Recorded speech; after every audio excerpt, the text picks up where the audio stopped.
Los fueguinos, capítulo primero. Martin Gusinde. ¿Nos interesan realmente los salvajes?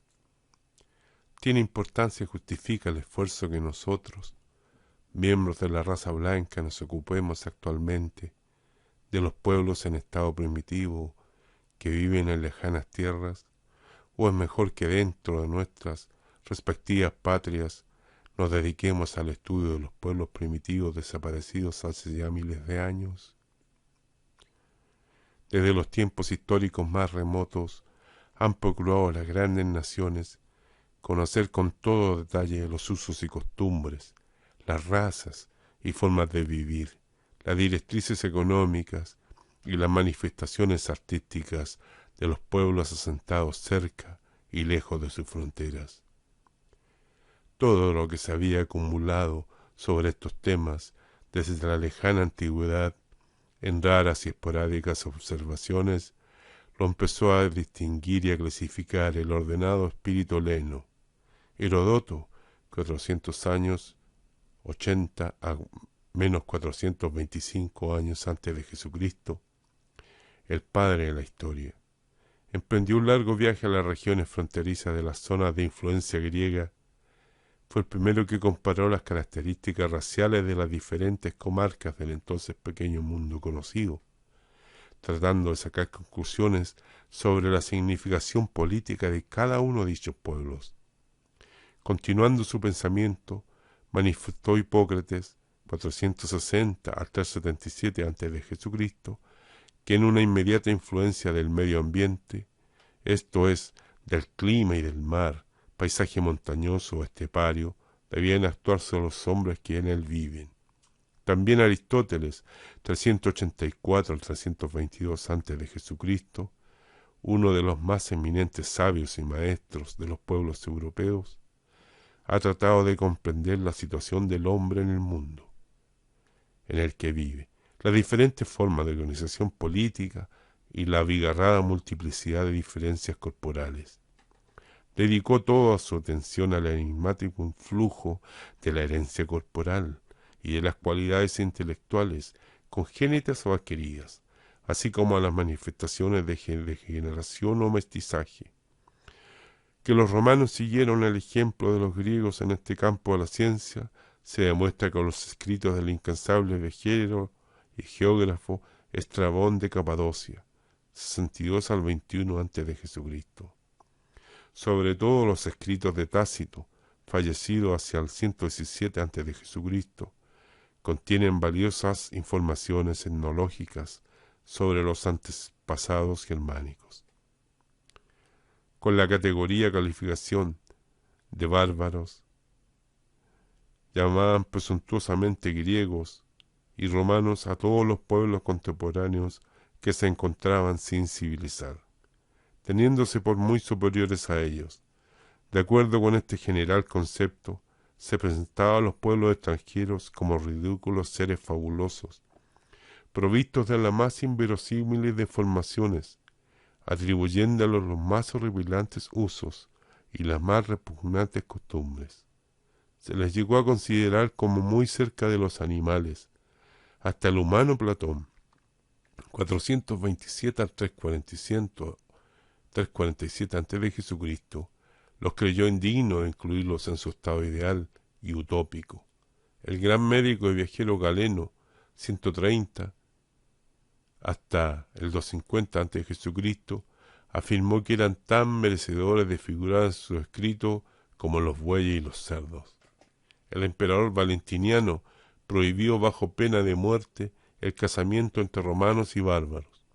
Los romanos los tomaban en consideración solo cuando los podían emplear como guerreros y someterlos a la esclavitud. La Roma imperial estuvo siempre en estrecho contacto con los bárbaros.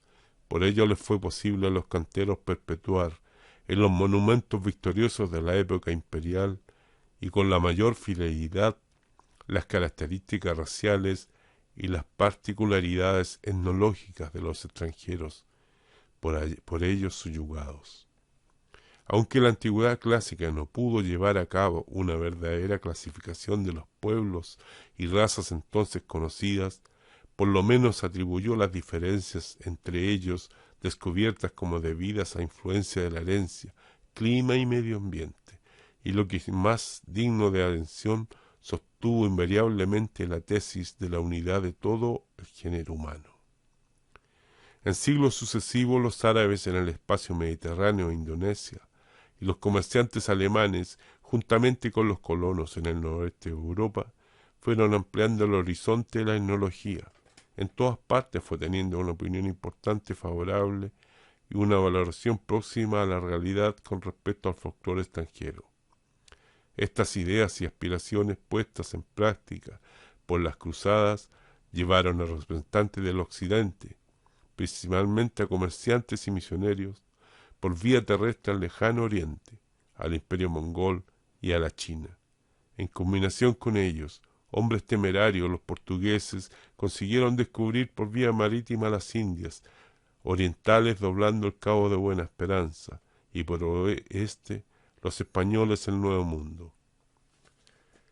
En los numerosos y casi siempre aventurados viajes se ofrecía a los navegantes y misioneros que les acompañaban o que inmediatamente les seguían la extraordinaria riqueza de las más variadas culturas.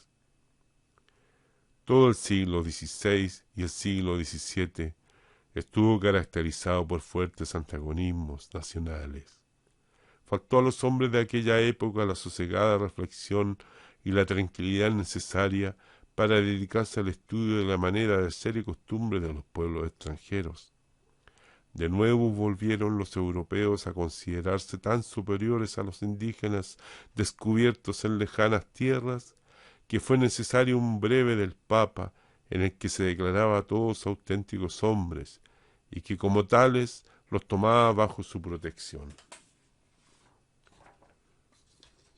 De importancia capital para los indígenas de América es considerada la bula del Papa Paulo III, en virtud de la cual los conquistadores y misioneros los habrían de tratar como veros homines fideo católicos et sacramentarum capaces.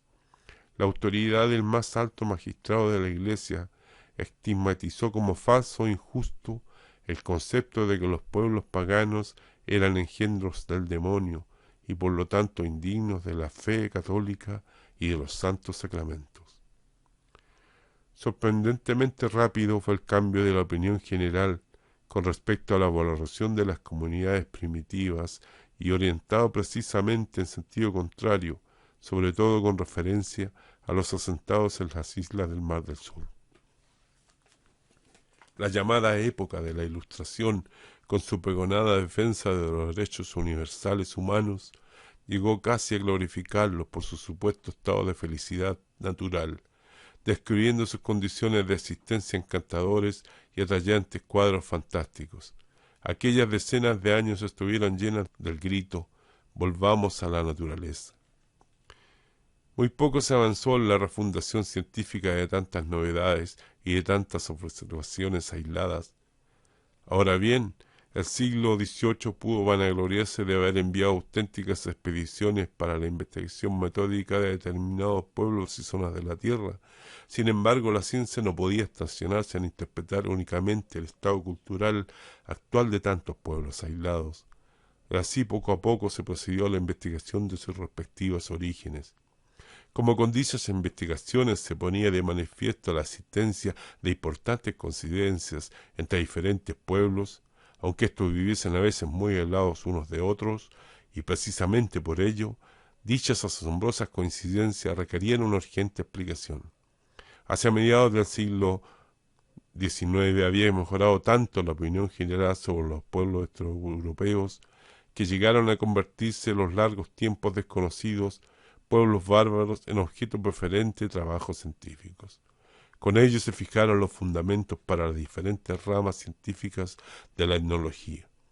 Esta se separó progresivamente de las ciencias naturales y en especial de la medicina.